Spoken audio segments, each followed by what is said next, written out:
तो welcome all of you, आप सभी का स्वागत है आपके अपने चैनल लीगल लॉ के अंदर। तो देखिए अब जो है कुछ ही दिन शेष रह गए हैं, कुछ ही दिन जो है अब बाकी रह गए हैं। आपका जो एग्ज़ाम जो है 5 फरवरी 2023 को कंडक्ट होने वाला है, ऑल इंडिया बार एग्जामिनेशन, जिसकी तैयारी आप जो है काफ़ी समय से कर रहे हैं। तो उसकी डेट भी अब जो है नज़दीक आ रही है। तो देखिए अब हमारे लिए जो हमारी प्रिपरेशन है, उस प्रिपरेशन को जो है हमें बहुत अच्छे से अब जो है हमारा समय आ गया है उसे गो थ्रू करने का, उसे पढ़ने का। तो किन किन बातों को आपको ध्यान रखना है, आपको अपना एग्ज़ाम जो है एक ही बार में कैसे जो है क्लियर करना है, इस बारे में आज की इस वीडियो के अंदर हम डिस्कस करेंगे। और साथ ही साथ मैं ये भी बताऊंगा कि मैंने अपना एग्जाम जो है एक ही बारी में कैसे क्लियर किया था, मैंने कौन सी ऐसी स्ट्रेटजी अपनाई थी जिसकी बदौलत जो है मेरा एग्जाम जो है एक ही बार में क्लियर हो गया। तो अगर आप इन बातों का अगर आप ध्यान रखेंगे तो डेफिनेटली आप जो है 5 फरवरी 2023 को जो AIB का एग्जाम होना है, उस एग्जाम के अंदर जो है आप बड़ा अच्छा स्कोर कर पाएंगे और एग्जाम को जो है पहली बार में ही जो है उसे क्लियर कर पाएंगे। तो देखिए अब जो जैसे कि मैंने बताया समय बहुत कम रह गया है। अभी कुछ टाइम बाद जो है आपके एडमिट कार्ड भी जारी हो जाएंगे, बार काउंसिल ऑफ इंडिया की ओर से एडमिट कार्ड जारी कर दिए जाएंगे। उसके बाद कुछ ही दिन जो है आपके पास जो है बचे होंगे। तो देखिए ऐसी परिस्थिति में शॉर्ट समय के अंदर जो है आपको अपना एग्ज़ाम कैसे क्लियर करना है, अगर आपने जो है पीछे से इतना अगर डिटेल से नहीं पढ़ा तो अब कम समय के अंदर आप जो है इसे कैसे जो है फोकस कर सकते हैं, इसे जो है कैसे आप जो है एग्ज़ाम को क्लियर कर सकते हैं। तो आज की इस वीडियो के अंदर हम इस बारे में डिस्कस करेंगे। तो मैं हूं एडवोकेट दीपक सैनी और आप देख रहे हैं लीगल लॉ। तो देखिए सबसे पहले तो मैं आपको ये बताऊंगा कि एग्ज़ाम की प्रिपरेशन के में जो बातें जो आपको ध्यान रखनी है, उन बातों में आपको सबसे पहले क्या ध्यान रखना है। सबसे पहले आपको ये ध्यान रखना है कि आपका जो है पूरा फोकस अब जो है स्टडी के ऊपर होना चाहिए। जी हाँ, क्योंकि कम समय रह गए हैं और देखिए इसकी फ़ीस भी जो है 3500 इसकी फ़ीस होती है। तो कहीं ना कहीं अगर आपका एग्ज़ाम क्लियर नहीं हुआ, एक मोटा अमाउंट जो है आपका जो है ख़राब हो जाएगा। तो इसलिए देखिए इस एग्ज़ाम को जो है इतना भी आप सीरियस मत लीजिए कि आप ये सोचें कि नहीं हम तो बिना पढ़े ही जो इस एग्जाम को क्लियर कर लेंगे। तो देखिए आप कर सकते हैं नो डाउट, पर लेकिन आपने अगर पीछे पढ़ा हुआ है तभी आप जो है इस एग्ज़ाम को जो है क्लियर कर सकते हैं। अगर आप ये सोचें कि हम जो है बेयर एक्ट्स को ही ले जाएंगे सिर्फ, वो जाकर जो है बेयर एक्ट्स को देख के जो है हम अपने एग्ज़ाम को क्लियर करेंगे, तो देखिए ऐसा बिल्कुल नहीं होगा।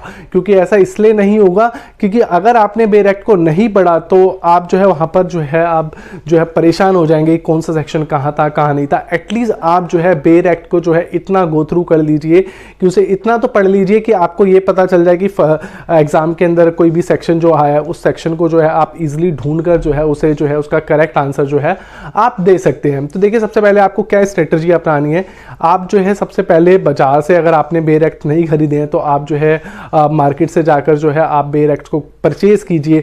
कौन से बेयर एक्ट परचेज कीजिए, तो देखिए आप जो है यूनिवर्सल के भी परचेज कर सकते हैं या फिर और जो भी आपको ठीक लग रहे हैं आप जो है वो भी जो है बाजार से जाके सबसे पहले आप जो है बेयर एक्ट को परचेज कीजिए। और यहाँ मैं आपको बताना चाहूँगा, देखिए कई मेरे पास ऐसे कमेंट्स आते हैं जहाँ पर जो है हिंदी मीडियम और जो है इंग्लिश मीडियम के स्टूडेंट जो है जो थोड़ा सा ये बोलते हैं, हिंदी मीडियम वाले बोलते हैं कि सर जो है हिंदी मीडियम के अंदर हम जो है एग्ज़ाम को कैसे क्लियर करें, और वहीं इंग्लिश मीडियम वाले भी ये बोलते हैं सर हम इसे कैसे क्लियर करें। तो देखिए इसका सबसे बढ़िया सॉल्यूशन मैं आपको बताता हूँ। देखिए इसका सबसे बढ़िया सॉल्यूशन ये है कि बाजार के अंदर जो है बेयर एक्ट प्योरली हिंदी के अंदर भी आते हैं और प्योरली जो है इंग्लिश के अंदर भी आते हैं। तो आप जो है हिंदी और इंग्लिश जिसके अंदर कंबाइंड कॉम्बिनेशन है, आप जो है उस बेयर एक्ट को जो है परचेज कीजिए। उस बेयर एक्ट को आप जो है परचेज करेंगे तो उसका मतलब ये होगा कि मान लीजिए अगर आपको कोई बात जो है हिंदी में समझ में नहीं आ रही है तो आप जो है उसे इंग्लिश में देख सकते हैं। वहीं अगर आपको कोई बात जो है इंग्लिश में समझ में नहीं आ रही है आप जो है उसे हिंदी के अंदर देख सकते हैं। तो देखिए मैं आपको एक बेयर एक्ट का एक सैंपल मैं आपको यहाँ दिखाना चाहूँगा कि अगर आपको हिंदी इंग्लिश में अगर आपको बेयर एक्ट खरीदना है तो आप जो है इस तरीके का बेयर एक्ट जो है आप जो है मैं आपको दिखाना चाहूँगा। आप जो है इस तरीके का बेयर एक्ट जो है आप खरीद सकते हैं। इसके अंदर देखिए आप हिंदी और इंग्लिश दोनों के अंदर जो है इसके अंदर आपको जो है कंटेंट मिल जाएगा।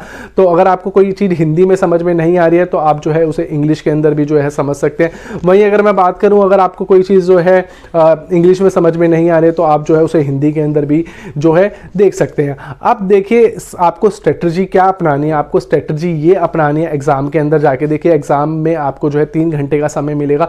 तो 3 घंटे में देखिए आपको पहले आपने प्रिपरेशन क्या करी है, इट मीन्स आपने जो LLB के अंदर क्या पढ़ा है वो आपका जो है सबसे ज़्यादा मायने रखता है। अगर आपने एलएलबी जो है थोड़े अच्छे तरीके से की है तो आप जो एग्ज़ाम में जैसे ही आप सेंटर के अंदर पहुंचेंगे, आप जो है एग्ज़ाम पेपर को देखेंगे तो आप जो है खुद ही आपका जो है माइंड एक सेट हो जाएगा कि हमें जो है इस सिनेरियो को हम जो है कर सकते हैं, इस वाले पोर्शन को हम कर सकते हैं। तो देखिए मैंने क्या स्ट्रेटजी अपनाई थी इस एग्ज़ाम के अंदर जब मैंने अपना एग्ज़ाम क्लियर किया था। तो देखिए सबसे पहले बेरेक्ट डेफिनेटली मैं एलएलबी के अंदर पढ़ा, तो एक माइंड सेट था कि नहीं मैं इस एग्ज़ाम को क्लियर कर सकता हूँ।